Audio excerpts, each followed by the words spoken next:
Salut YouTube et bienvenue dans une nouvelle vidéo de déballage. Je suis pas en avance mais ça y est, cette fois je vais déballer le HK417 Tokyo Marui qui est déjà sorti depuis quelques semaines. Donc comme souvent dernièrement avec les nouveautés Tokyo Marui, eh bien j'ai acheté cette réplique sur Impulse 101, anciennement Pearl Japan. Donc la réplique coûte 68 900 yens et pour la faire venir en France il vous en coûtera 13 150 yens. C'est-à-dire en gros 500 € pour la réplique et 500 € pour les frais de port. Ça fait beaucoup d'argent, aussi bien pour l'un que pour l'autre, mais bon, d'une part les EBBR Tokyo Marui coûtent cher, et bien les frais de port pour l'autre bout du monde, en toute logique, ça coûte cher également, surtout que cette réplique est relativement encombrante et relativement lourde.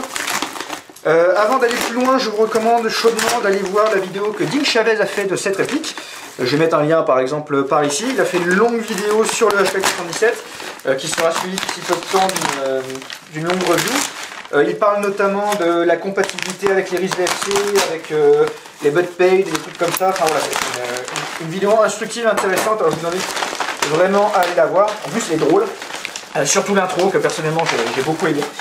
Alors allez donc y jeter un œil.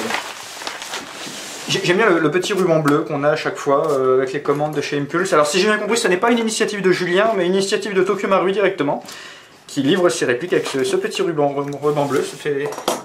C'est très joli. Et donc voici le HK417 Tokyo Marui, avec comme toujours chez Tokyo Marui une boîte assez stylisée que j'aime bien. On notera le nouveau moteur, Tokyo Marui, le moteur... comment il s'appelle? Samarium Cobalt, exactement, un moteur qui est supposé être bien plus performant que les moteurs précédemment employés. Honnêtement, les vidéos que j'ai vues jusqu'à présent m'ont pas spécialement impressionné à ce sujet. Alors c'est pas comme si de base la réactivité des EBBR Marui ou leur cadence de tir était à pleurer, loin de là. Donc bon, un nouveau moteur tant mieux, mais c'est pas forcément ça qui m'intéresse le plus dans cette réplique. Je dirais non que ce qui m'intéresse le plus dans cette réplique, eh bien, c'est que c'est un EBBR Tokyo Marui et que pour avoir possédé le HK417 VFC, c'était une très belle réplique, mais eh bien, comme tous les AEG, au final, je trouvais que c'était un peu ennuyant à utiliser. Donc je suis bien content que Marui ait réalisé un EBBR de ce modèle. Ce qui fait qu'aujourd'hui, nous avons eh bien, 3 répliques différentes du HK417 tout court. Nous avons donc eh bien, la version Tokyo Marui que voilà, nous avons l'AEG normal entre guillemets VFC, ainsi que le GBBR VFC. Donc on commence à avoir pas mal de choix. Qu'est-ce que c'est? Il doit y avoir les accessoires dans cette boîte. Nous avons échantillon de billes, bouchon de sécurité que j'ai fait tomber. Le bidule qui permet de charger les batteries de Tokyo Marui type M4 Soft Mode, parce que ce modèle utilise des batteries spécifiques. Je reviendrai à ce sujet un peu après. Donc on a ça. Et bien sûr, eh bien, nous avons le mode d'emploi. Certainement que nous avons voilà, les habituels rappels de sécurité. L'opérateur manual. Pif, paf, pouf. Et donc voilà la réplique. Alors, pour ceux qui ne savent pas ce qu'est un EBBR Tokyo Marui, donc EBBR c'est un acronyme qui signifie Electric Blowback Rifle, et c'est une gamme chez Tokyo Marui qui propose des AEG Next Gen, entre guillemets, qui, contrairement à la grosse majorité des AEG qu'on trouve sur le marché, qui sont... comment dirais-je, qui sont simplement des répliques qui tirent des billes sans spécialement essayer de proposer d'autres fonctions. Les EBBR Tokyo Marui proposent quelques fonctionnalités supplémentaires. L'une de ces fonctionnalités, c'est le blowback, c'est-à-dire que ici, nous avons un faux bolt, et lors du tir, vous avez ce faux bolt qui recule à peu près à la moitié du chemin, donc ce qui réplique plus ou moins le cycle d'une véritable arme à feu. Nous avons le recul, qui est une fonction différente du blowback, c'est-à-dire que nous avons une masse à l'intérieur qui se déplace lors du tir, et donc par inertie, ça donne une impression de recul. Nous avons le système d'arrêt de tir en fin de chargeur, c'est-à-dire que lorsque vous avez tiré la toute dernière bille de votre chargeur mid-cap, vous avez le bolt catch qui s'active, et la réplique refuse totalement de tirer, ce qui vous empêche de tirer à vide, et vous et vous prévient en même temps que donc, votre chargeur est vide. Il faut alors enlever le chargeur vide, mettre un chargeur plein, appuyer sur le ball catch, et vous pouvez alors continuer à nouveau, ce qui là encore imite le fonctionnement d'une véritable arme à feu. Alors bien sûr ça se paie tout ça, parce que encore une fois cette réplique coûte à peu près 500 €, ce qui bien, représente beaucoup d'argent. Pour 500 €, on peut acheter une réplique haut de gamme et changer les bricoles à l'intérieur, ce qui en fait une réplique extrêmement performante. Donc la question, eh bien, comme à chaque fois avec un WR Tokumaru, c'est simplement de vous demander, est-ce que ces fonctionnalités vous paraissent importantes ou non? Est-ce que vous trouvez que les petits détails comme ça qui améliorent votre expérience de tir valent le coup ou non? Et là, eh bien, il y a deux écoles. Soit eh bien, vous considérez que oui, ça vaut le coup, et dans ce cas, ça vaut le coup de dépenser autant d'argent pour une réplique. Soit vous trouvez ça marrant, ou même vous trouvez ça stupide, et vous considérez que non, non, absolument pas. Vous, ce que vous voulez, c'est toucher des joueurs dans une partie. Et dans ce cas, oui, certainement, vous allez être un peu sceptique sur ce genre de réplique. Alors, que puis-je dire en première impression? Eh bien, que c'est lourd, sachant qu'il y a encore beaucoup de monde qui s'imagine que Tokumaru c'est du plastique et encore du plastique. Eh bien, le moins qu'on puisse dire, c'est que le HK417, il est là pour montrer que non, Marui, ce n'est pas que du plastique. Sauf erreur de ma part, la bestiole pèse 4,5 kg, ce qui, je ne crois pas dire de bêtises en disant que c'est plus lourd que le vrai HK417. En tout cas, que le vrai HK417 lorsqu'il n'y a pas de munitions dans le chargeur, donc avec des munitions, forcément, ça alourdit un petit peu. Mais entre le fait eh bien, que c'est full métal, qu'on a un garde-main quand même assez imposant, assez important, et qu'il y a le système de recul qui pèse son poids également, et bien voilà, ça explique qu'on a une réplique qui ne se fera pas oublier au cours de la journée, quoi. Je pense que oui, au bout d'un moment, on finit par avoir un peu mal au bras avec ce genre de réplique. Alors, on a une finition qui est bien sympa. Par contre, je trouve ça curieux qu'on n'ait aucun marquage ici. Nous avons bien sûr les éternels marquages ASGK ici, Made in Japan. Et de l'autre côté, nous avons les marquages HK417 qui vont bien. Alors pourquoi l'absence de marquage à droite? Je ne sais pas, mais bon, voilà, c'est pas forcément bien grave. Nous avons le sélecteur de tir ambidextre, ce qui n'est pas forcément quelque chose que l'on trouve sur tous les AEG, donc là on l'a et c'est plutôt chouette. Nous avons la crosse caractéristique du HK417 avec, et ça j'adore ce détail, le talon de crosse.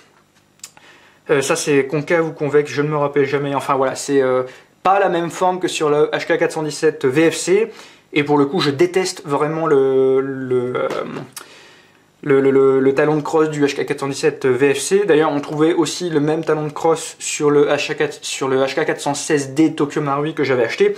Et je trouve que c'est une horreur, quoi, tant au niveau esthétique qu'au niveau du confort. Donc là, eh bien, nous avons un modèle qui n'est pas plat, mais donc qui est concave ou convexe. Je ne me rappelle plus lequel est le bon mot. Et je trouve ça non seulement beaucoup plus beau, et aussi infiniment plus confortable. Donc, je parlais des batteries tout à l'heure, et pour cause, donc, comment qu'on enlève ça? Il y a un bouton ici, tac, voilà. Le HK417 Tokumaru, comme tous les EBBR type AR15 Tokumaru, utilise des batteries en stick. Alors, j'en possède plus à l'heure actuelle, donc je peux pas vous montrer, je vais peut-être mettre une image, quelque chose. En gros, ça ressemble à deux bâtons un peu comme des Twix, et on les insère comme ça dans les trous prévus à cet effet, sachant que le contact se fait ici. Il n'y a pas de câble, ça vient directement s'enclencher là-dedans, ce qui en soi est plutôt confortable, plutôt pratique. Le problème étant, bien sûr, eh bien, que ça limite totalement le type de batterie que vous pouvez utiliser avec ce genre de réplique, étant donné bien que vous avez une batterie propriétaire, et basta. La bonne nouvelle, c'est que, alors bien sûr, si vous êtes bricoleur, vous pouvez recabler la réplique, ça n'est pas interdit, mais même pour les gens qui n'aiment pas trop bricoler, certains accessoires sont sortis. Moi, j'avais acheté ce bidule lors de la sortie du HK416, je crois. Ce bidule, eh bien, il vient tout simplement se coller ici sur le contacteur.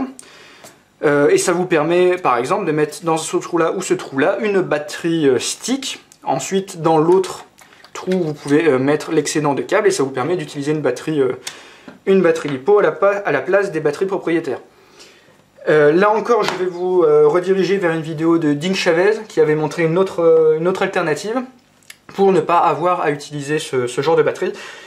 Voilà, donc aujourd'hui c'est un moindre mal ces batteries dans le sens où il existe beaucoup de solutions pour pouvoir s'en passer. Et ça n'est pas une mauvaise chose parce que ces batteries coûtent cher et j'avais pas forcément eu d'excellentes expériences avec. Il y avait un temps où ma réplique principale c'était le M4 Softmode Tokyo Marui. Et voilà, j'avais pas été totalement satisfait par ces batteries qui tenaient pas forcément très bien la charge. Il fallait vraiment au moins 2 batteries pour une journée de jeu, a fortiori quand on jouait dans le froid, car ça résistait pas forcément très bien au froid. On peut constater que le Fobolt recule assez loin, du moins c'est l'impression que j'ai. Alors ça ne recule pas jusqu'au bout malheureusement, pas comme sur le HK417 VFC. Mais ça reste quand même assez loin. On peut voir donc bien sûr que ici on a la molette de réglage du hop-up, comme souvent sur ce genre de réplique. Check. Nous avons le très imposant chargeur type HK417 avec les fausses cartouches à l'intérieur. Il me semble que ce chargeur contient 70 billes, sachant que les chargeurs iCap sont disponibles également. Par contre, les chargeurs iCap ne permettent pas de disposer de la fonctionnalité qui permet d'arrêter le système de tir. Moi qui aime bien les répliques courtes d'une façon générale, là je trouve que c'est un bon compromis pour le HK417 où il y a une ligne que je trouve assez réussie entre la taille des chargeurs et la taille du RIS et du canon. À la limite, le modèle VFC, je le trouvais peut-être un peu court. Alors bien sûr, on a des garde-mains disponibles qui permettent de mettre plus ou moins la longueur qu'on veut. Mais bon, voilà, je trouve que c'est pas une faute de goût quoi, de proposer cette taille-là d'origine pour le HK417 Tokyo Marui. Je trouve que ça lui donne vraiment une bonne tête. Et non, il n'y a pas à dire, cette crosse, elle est quand même beaucoup plus confortable que... Enfin, ce talon de crosse, devrais-je dire, est beaucoup plus confortable que la crosse qu'il y a sur le HK416D Tokyo Marui, par exemple. Alors, on va quand même essayer un petit coup, voir ce que ça donne avec une batterie. Donc, j'insère le bidule. Je prends ma batterie. Tac. Donc bien sûr le système d'arrêt de tir fonctionne. Là on voit, j'espère que vous voyez du moins que le bolt catch est relevé. Ça va refuser de tirer avant, soit que eh bien, je mette un chargeur avec des billes, ou alors si j'enlève le chargeur et que j'appuie sur le bolt catch.